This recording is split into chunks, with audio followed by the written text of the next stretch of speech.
한 주간도 평안히 잘 지내셨습니까? 예. 이렇게 별 연고 없이 매 주일마다 서로 얼굴을 확인하고 안부를 묻고 서로의 평안을 확인하는 것처럼 좋은 일이 없다라고 그렇게 생각합니다. 오늘도 주님의 은혜 앞으로 나오신 여러분을 진심으로 환영하고 또 축복합니다. 요즘 한두 주 사이에 제가 일부러 뉴스를 잘 보지 않으려고 합니다. 그런데 그렇게 하는 이유가 뭐냐면 뉴스를 보는 것이 좀 겁이 나기 때문에 그렇습니다. 코로나19 때문에 벌어지는 일들로 인해서 겁이 나는 것이 아니고 매 주마다 매일마다 쏟아지는 아동학대와 관련된 뉴스들 때문에 자꾸 뉴스들을 조금 외면하게 됩니다. 어제 말씀을 준비하면서 말씀과 연관해서 좀 뉴스 신문을 이렇게 다시 확인해 보다가 기사를 끝까지 읽지 못하고 중간에 포기하고 말았습니다. 마음에서 막 분노가 일어나고 그 광경이 막 상상이 되니까 도저히 견딜 수가 없어서 결국에 끝까지 읽어내려가지를 못했습니다. 자기 가족이 되려면 지문을 지워야 된다고 빨갛게 달궈진 프라이팬에 어떻게 9살밖에 되지 않은 여자아이의 손을 갖다 얹을 수 있을까? 뭐 이런저런 그것만이 아니고 그냥 여기서 말로 표현하는 것조차가 고통스러운 그런 일들이 우리 주변에서 벌어지고 있기 때문에 그렇습니다. 얼마 전에는 천안에서 한 가정에 9살, 10살밖에 되지 않은 아이를 가방에 잘못했다고 가방에 넣었다가 죽는 사건이 있었죠.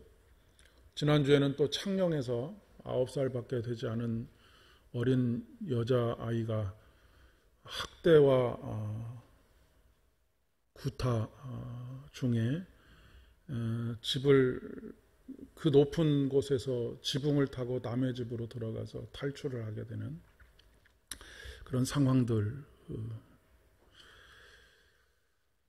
인간이 어떻게 저렇게 악할 수 있을까 생각하다가 생각이 또 완전히 뒤집혀서 인간은 이런 존재인구나 라고 하는 것을 또 다시 한번 생각하게 됐고요. 부모됨이라고 하는 것이 무엇인가 라고 하는 것을 다시 한번 생각하게 되는 그런 시간이었습니다.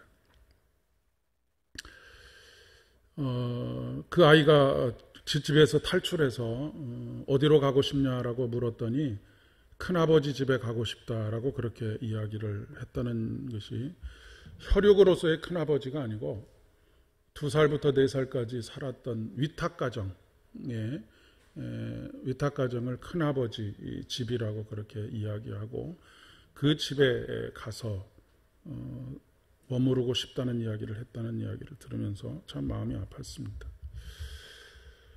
아이가 오히려 밝은 표정을 가지고 생활하는 것이 그 화면에 잡히게 됐는데 그것은 아이 자체가 지금 그 상황을 받아들이고 밝은 표정을 짓고 있는 것이 아니고 그 상황을 어떻게든 잊으려고 생각하지 않으려고 일부러 그렇게 어떻게 보면 연기를 하는 것이라고 볼 수가 있겠죠.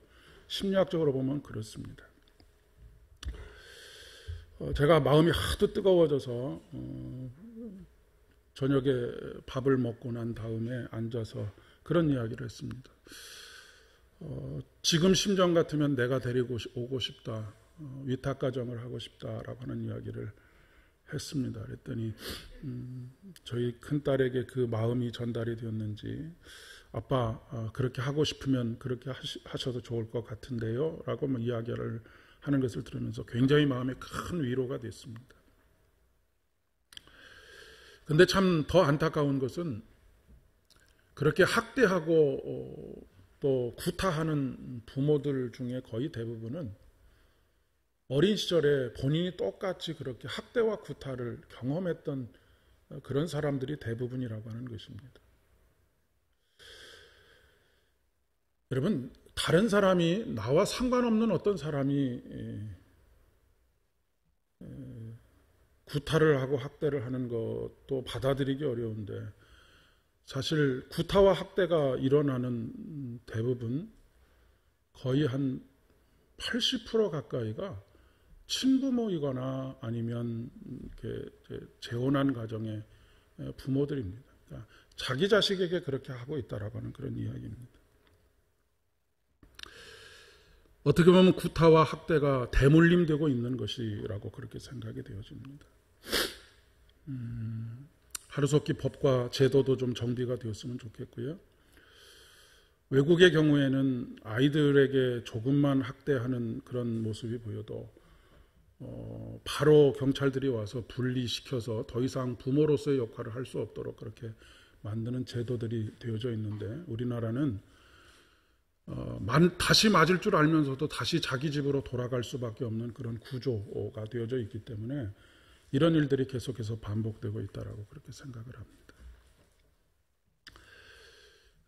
제발 하루속히 이 땅에서 학대와 구타로 멍들어가고 죽어가는 아이들이 없이 부모의 깊은 사랑과 애정으로 잘 돌봄을 받는 그런 아이들 그리고 그런 가정들이 회복되어졌으면 참 좋겠다 생각이 되어지고요. 여러분들도 이것은 멀리 다른 지방에서 일어나는 일들이 아닙니다. 우리 주변에서 흔히 일어나고 있는 일이다라고 하는 것을 꼭 기억하시고 여러분들도 이웃의 아이들 또 이웃의 구타당하고 학대받는 사람들에 대한 관심들 내일이 아니다 내가 관여하면 귀찮은 일이다 라고 생각하지 마시고 적극적으로 신고도 하시고 그렇게 품에 품어 안을 수 있는 그런 우리들이 되었으면 참 좋겠습니다. 사실 마음이 뜨거워서 위탁 부모가 되는 것이 어떤 자격을 갖추고 있는가라고 하는 것까지도 이렇게 살펴보기도 했는데 위탁을 받는 아이와 나이가 60살 이상만 차이 나지 않으면 기본적인 자격이 되는 것으로 그렇게 보여져서 여러 가지 많은 생각들을 조금 하게 되었습니다. 요즘 특별히 코로나19로 인해서 가족들이 많이 서로 이렇게 부대끼다 보니까 불화도 많아지고 이혼율도 조금은 높아졌다라고 하는 그런 이야기도 듭니다. 화목한 가정, 그 화목한 가정은 우리가 사람을 사랑하는 것은 우리의 성정으로 사람을 사랑할 수 있는 것이 아니고 하나님의 돌보심과 하나님의 인도하여 주심과 하나님의 우리를 살펴주심을 경험하는 사람, 이런 사람이 진정으로 가정을 그리고 공동체를 그렇게 잘 만들어 갈 수 있게 되리라 믿습니다. 요즘은 예전보다 코로나 이전보다 좀 외식을 자주 하는 편입니다. 하루 세 끼를 다 그렇게 막 차려서 먹는 것이 너무 힘들어 보여서 외식을 이전보다는 조금 더 자주 하는 편인데 밥이야 집밥만 한 것이 있겠습니까? 이 집밥의 그 기쁨을 누리지 못하는 이들과 더불어서 밥 한 끼, 따뜻한 밥 한 끼를 나누었으면 참 좋겠다라고 하는 생각도 들어집니다. 밥은 사랑입니다. 그리고 김지아 시인은 밥은 하늘이다라고 그런 제목의 시를 짓기도 했습니다. 밥이 하늘이라고 하는 시를 지은 이유는 하늘은 누구에게나 공평하고 누구에게나 제약이 없는 것처럼 밥 또한 그래야 한다라고 하는 것을 이야기하고 싶어서 그런 시를 짓기도 했습니다. 오늘 말씀을 준비하면서 새벽마다 우리를 위해서 새벽밥을 지으시는 하나님을 마음속에 떠올려 봤습니다. 지금은 학교 급식이 모든 것을 다 해결해 주지만 과거에는 도시락을 싸서 자녀들의 손에 들려서 학교를 보냈습니다. 고3이 되면 도시락을 2개씩 싸가지고 가기도 했고요. 제 뇌리 속에도 새벽에 일어나셔서 새벽에 눈을 비비시고 자식을 위해서 도시락을 싸주시던 어머니의 모습이 여전히 뇌리에 남아 있습니다. 이 모습이 하나님께서 우리를 위해서 일하시는, 땀 흘리시는, 그리고 돌보시는, 사랑하시고 아끼시는 그런 모습으로 이렇게 오버랩이 되는 것을 느낄 수 있었습니다.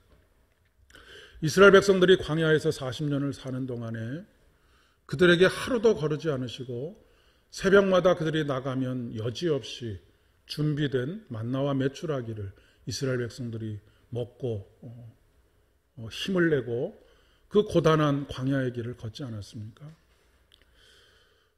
그 하나님을 떠올리게 되었습니다. 우리가 매일매일 먹고 마시는 것, 그것이 바로 하나님의 사랑입니다. 그 하나님께서 우리에게 육의 양식, 우리의 육의 필요를 채워주실 뿐만 아니라 매일마다 우리에게 영의 양식, 곧 하늘의 말씀을 허락해 주십니다. 우리는 그 말씀으로 인해서 지치고 고난 삶에서 힘을 얻기도 하고 밥심으로 살아가는 것처럼 영혼의 양식으로 우리가 하루를 살아낼 수가 있습니다. 그런데 요즘은 아침밥을 굶고 살아가는 사람들이 많은 것처럼 말씀이 없이 하루를 시작하시는 분들도 참 많이 있습니다. 아침밥을 든든하게 먹으면 하루가 든든하게 자신감을 잃지 않고 살아갈 수 있는 것처럼 하나님께서 우리에게 채워주시는, 우리에게 말씀하시는 그 소망의 말씀을 듣고 하루를 시작할 수만 있다고 한다면 우리의 삶이 낭망하거나 좌절하거나 지쳐서 힘이 없는 그런 삶은 살지 않으리라 그렇게 생각합니다. 밥이 보약이라는 말이 있지 않습니까? 하나님의 말씀이 우리의 삶의 보약이 됩니다. 아무쪼록 새벽을 깨우시는 여러분 되실 수 있기를 진심으로 부탁을 드립니다. 그래서 여러분의 인생의 새벽 또한 열어가실 수 있기를 진심으로 축복합니다. 그런데 우리가 사실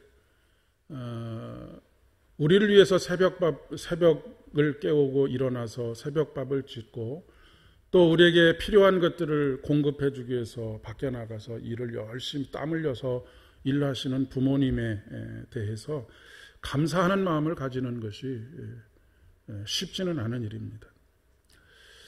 그래 어느 정도 나이가 차기까지는 감사하는 마음을 가지기도 어렵고요. 어느 정도 나이가 차도 철이 들지 않으면 그것에 대해서 감사하지 못합니다. 그렇게 고생하면서 우리들에게 모든 것을 공급해 주어도 늘 우리 마음속에는 무엇을 안 해준다라고 하는 것에 대한 불평과 불만만이 있는 것이 사실이고요. 그리고 철이 들지 않고 나이가 들면 뭐라고 이야기하냐면 도대체 엄마 아빠가 나한테 해준 것이 뭐가 있다고 그렇게 그러십니까? 라고 하는 이야기를 하기도 합니다. 우리가 하나님의 돌보심과 하나님께서 이끌어 주시고 우리를 세세하게 우리를 위해서 땀 흘려 주신 것에 대해서도 똑같은 모습들로 우리가 하나님을 대하지 않는가 싶습니다. 그러나 오늘 출애굽기 19장 2절 이하의 말씀에 있는 것처럼 우리의 모든 삶은 하나님의 은혜의 결과입니다. 그분의 돌보심과 그분의 땀 흘려주심의 결과라고 하는 것이죠. 내가 애굽 사람에게 어떻게 행하였음과 내가 어떻게 독수리 날개로 너희를 업어 내게로 인도하였음을 보았음이라. 하나님께서 출애굽의 모든 사건들 속에서 그리고 광야의 삶을 이끌어 가시는 모든 과정들 속에서 때로는 함께 걷기도 하시고 때로는 지쳐 있을 때 업어주시기도 하시고 때로는 독수리가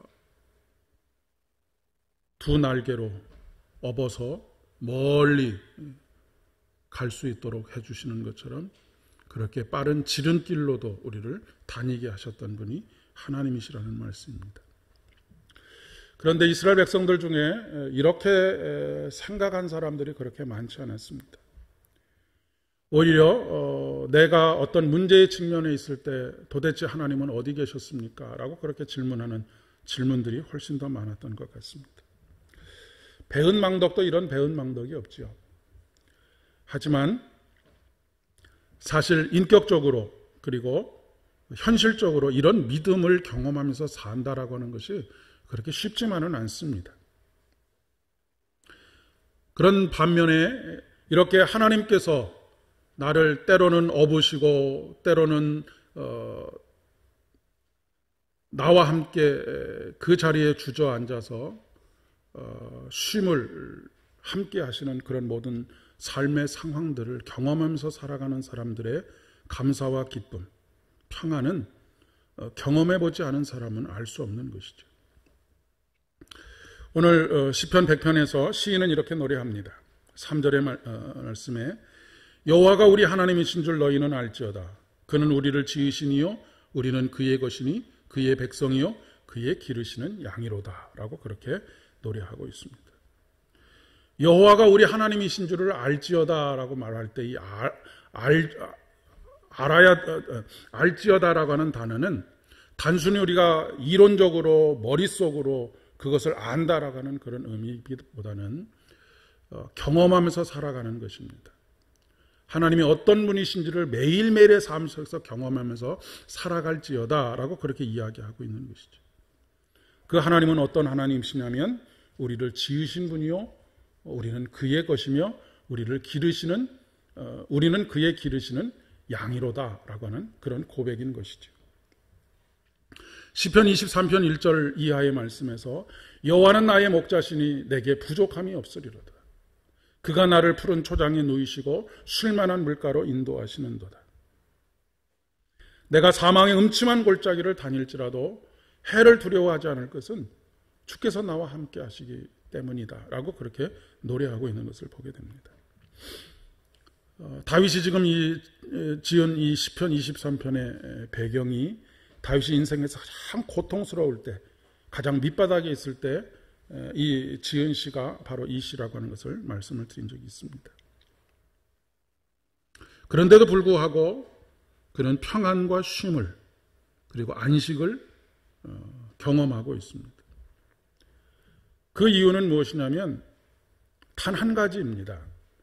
주께서 나와 함께 하시기 때문이다. 해를 두려워하지 않는다.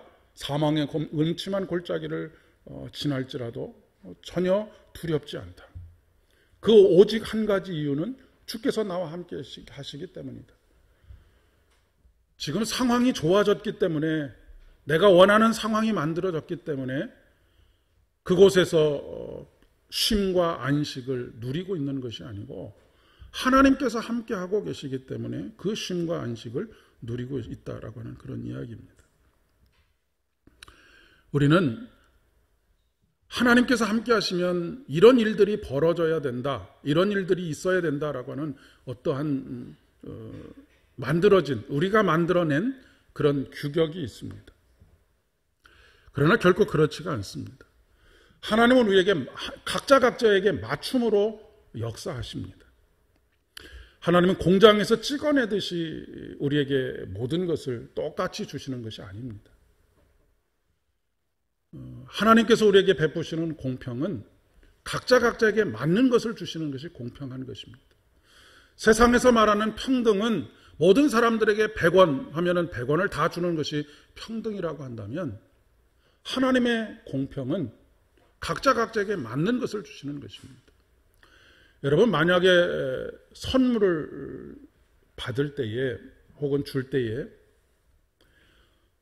그 사람이 뭘 원하는지, 그 사람의 기질이 어떤지, 그 사람의 필요가 무엇인지를 전혀 고려하지 않고 똑같은 것을 주면 어떤 사람은 그것에 대해서 감사하고 좋아하겠지만 어떤 사람은 뭐 이런 것을 나에게 주는가라고 그렇게 생각할 수 있지 않겠습니까?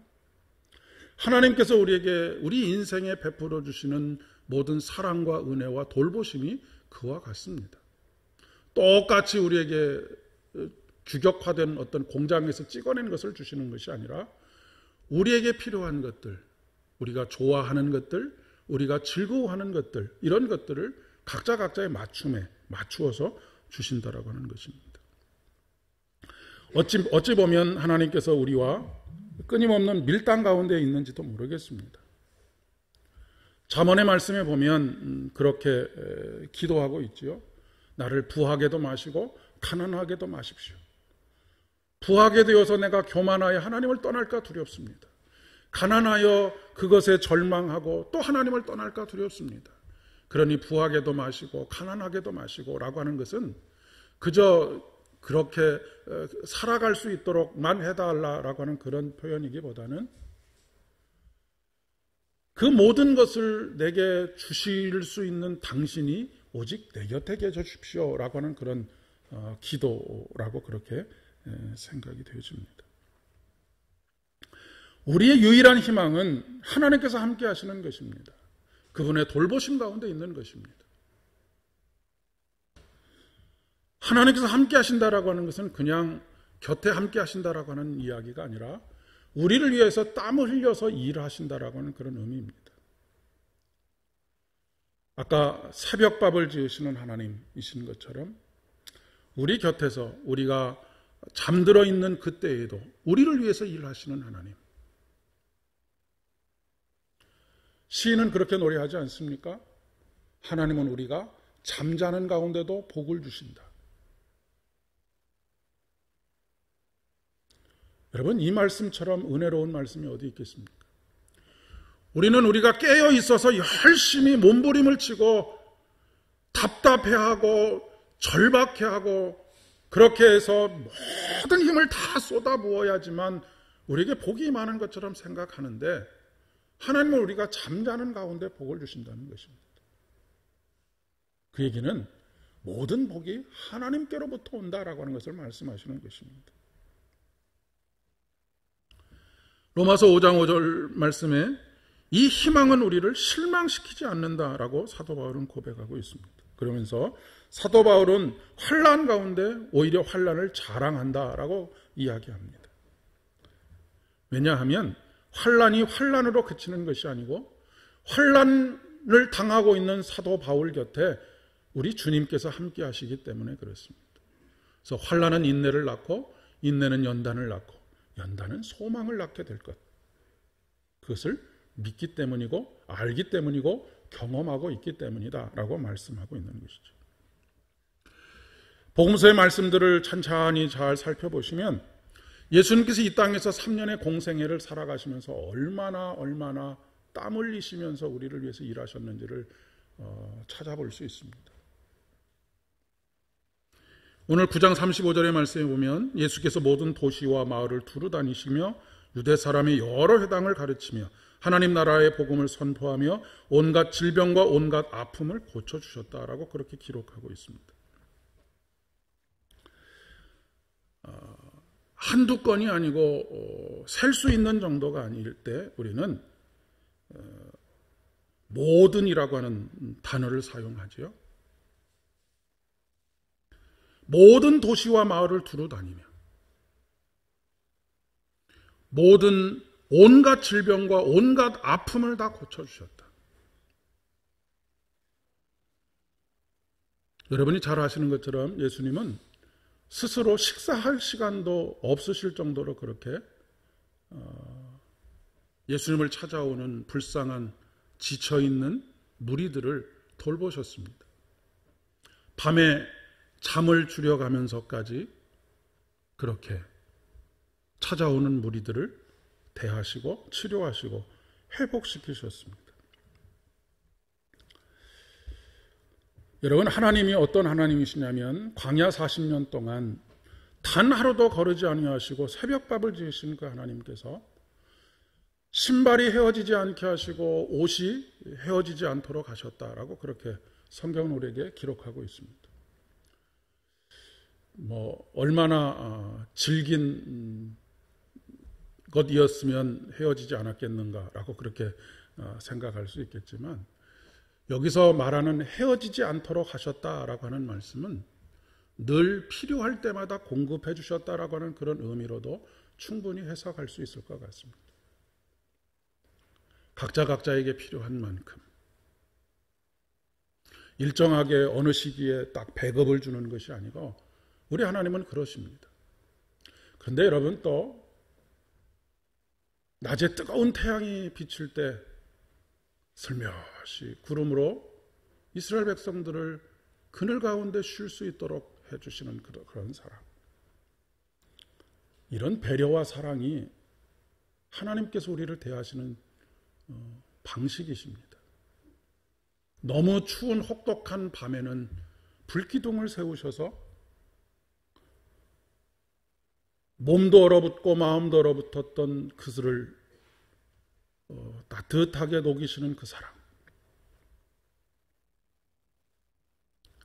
하나님의 관심은 오직 우리 한 사람 한 사람에게 있습니다. 뿐만 아니라 하나님께서 우리를 사랑하시는 방식은 70억 분의 1로 그 사랑을 쪼개서 우리를 사랑하시는 것이 아니고 오직 이 세상에 나 한 사람 존재하는 것처럼 우리를 사랑하십니다. 집중하십니다.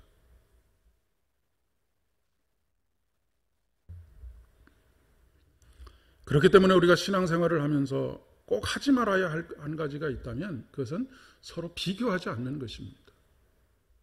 저 사람한테는 저것을 주셨는데 왜 나한테는 똑같은 것을 안 주시는가라고 말하는 것은 참으로 어리석은 일입니다. 여러분, 성령의 은사를 주시는 것도 마찬가지 아닙니까? 성령의 은사를 다 똑같이 옛다 가져라 하고 다 나눠주시지 않으십니다. 성령의 은사를 어떻게 나눠주시냐면 각 사람의 필요에 따라서 나눠주십니다. 필요 없는 것을 주면 감사라고 하는 것이 있을 수가 없겠죠. 그런데 우리가 하나님을 인식해 가는 데 있어서 가장 큰 난관은 내가 기대하는 방식과 하나님께서 일하시는 방식이 서로 다르기 때문에 그렇습니다. 그것은 남녀의 차이와 비슷하다라고 하는 생각을 가져봅니다. 남자가 주로 여자에게 사랑을, 애정을 표현하는 방식은 멋지게 일을 처리해 주는 것입니다. 여자가 어떤 어려움에 봉착했을 때 그 일을 그냥 일거에 딱 해결해 주는 것으로 애정을 표현합니다. 근데 여자들이 받고 싶은 사랑은 일 처리도 일 처리지만, 일을 처리해 주는 것도 고맙지만 그 일 때문에 마음에 상처받고 아픈 나를 먼저 만져달라고 하는 것이죠. 근데 이것이 서로 어긋나게 되면 부부간에 갈등이 생기고 그것이 다툼이 되고 불화가 됩니다. 하나님과 우리 사이도 마찬가지입니다. 우리가 하나님을 대하여서는 늘 뭐라고 요구하느냐면 내 문제를 해결해 주십시오라고 요구합니다. 다른 거 필요 없고 내 문제를 해결해 주십시오라고 그렇게 요구하는데 하나님께서는 그래, 문제를 해결해 주마, 조금만 기다려라. 하지만 문제 때문에 좌절하고 절망하고 상처받고 깊은 내상을 입은 너의 마음을 먼저 내가 어루만져 줘야 하지 않겠느냐. 그러니 나와 함께 사귀자. 나와 함께 이 시간들 속에서 깊이 서로 이야기하고 너의 마음을 다시 회복하고 그런 가운데 문제를 하나씩 해결해 가자라고 그렇게 이야기하고 있는 것입니다. 환난은 인내를, 인내는 연단을, 연단은 소망을 낳는 것입니다. 그래서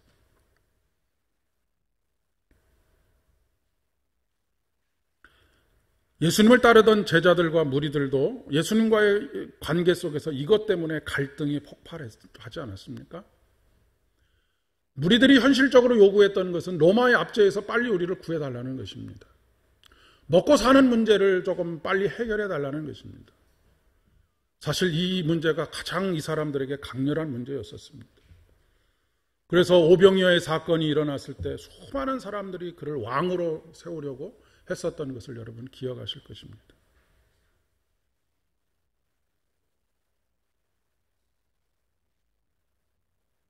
그런데 그들의 요구가 모든 필요를 다 채워주지 않는다라고 하는 그런 갈등 때문에 예수님이 가고자 하시는 길과 그들이 요구하는 그 길이 달랐기 때문에 그들은 결국 예수님을 십자가에 못 박고 말게 됩니다. 우리가 직면한 현실 속에서 사단은 끊임없이 우리의 귀 속에 이렇게 속삭입니다.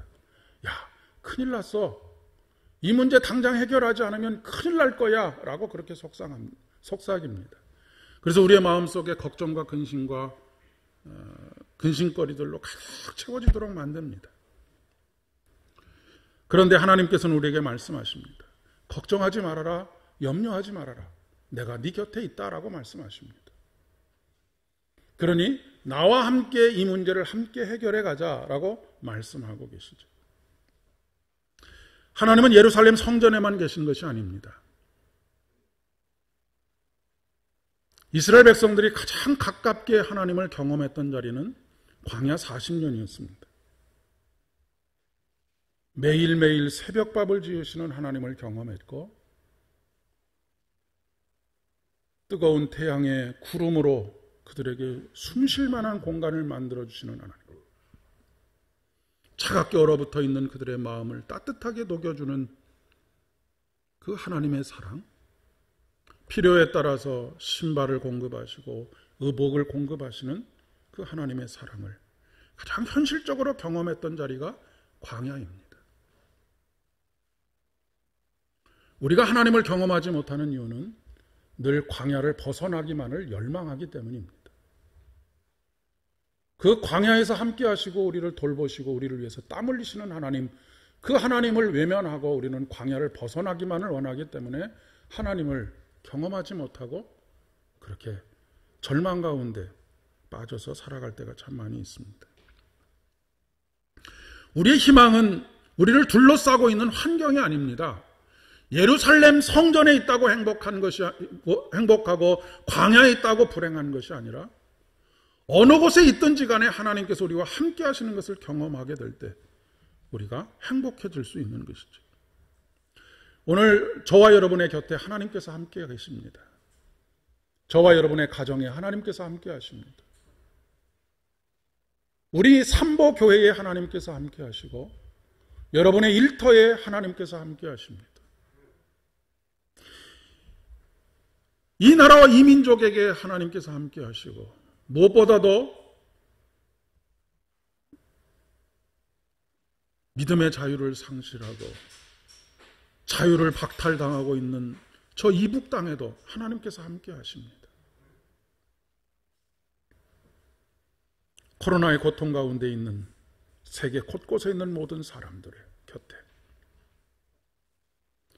비록 우리는 광야를 지금 경험하고 있지만 하나님께서 그 광야에서 함께 하시는 가운데 우리의 쉴만한 그늘이 되어주시고 우리의 목마름을 해갈해 주시는 생수의 근원이 되어주십니다. 이것이 우리의 희망인 것이죠. 그리고 이 희망을 우리의 삶의 자리에서 하게 될 때 하나님께서 우리에게 이 희망을 전하는 희망의 전도자들이 되라고 말씀하십니다. 하나님과 함께하지 못하는 가운데, 그분이 함께하는 것을 깨닫지 못하는 가운데 여전히 눈물과 고통과 지친 삶의 현실 속에 있는 그들에게 오늘도 하나님께서 함께하신다라고 하는 것을 전해줄 수 있는 사람, 이 사람이 턱없이 부족하다. 추수할 것들은 너무나 많은데 추수할 일꾼이 없으니 보내어 달라고 기도하라. 사랑하는 여러분, 지금 이 광야와 같은 어려운 순간들을 우리가 이겨낼 수 있는 오직 유일한 길은 그분의 임재와 현존을 경험하면서 살아가는 것입니다. 하나님은 우리를 향하신 사랑을 멈추지 않으십니다. 땀 흘림을 멈추지 않으십니다. 그것이 우리를 살게 하실 것입니다. 함께 기도드리겠습니다. 아버지 하나님, 은혜를 진심으로 감사를 드립니다. 따뜻한 밥을 지어 우리에게 천국의 잔치를 베푸시고 그것이 우리의 힘이 되고 소망이 되고 희망이 되어 광야와 같은 이 어려운 세상 속에서 희망을 노래하고 감사로 찬송으로 주님 앞에 예배할 수 있도록 하시는 것을 감사를 드립니다. 이번 한 주간도 이런 하나님을 경험하는 한 주간 되어질 수 있도록 은총을 더하여 주옵시고, 우리의 문제를 가지고 씨름하느라 밤잠을 자지 못하는 어리석음 가운데 거하지 않게 하시고, 잠자는 가운데 복을 주시는 하나님을 믿고 여러 가지 문제들이 있음에도 불구하고 평안히 잠자는 가운데 우리가 잠들어 있는 그때에 우리의 문제를 해결하시는 하나님께 우리의 삶을 맡겨드리는 귀한 믿음의 사람들 되어줄 수 있도록 은혜를 더하여 주시옵소서. 예수님의 이름으로 간절히 기도드립니다.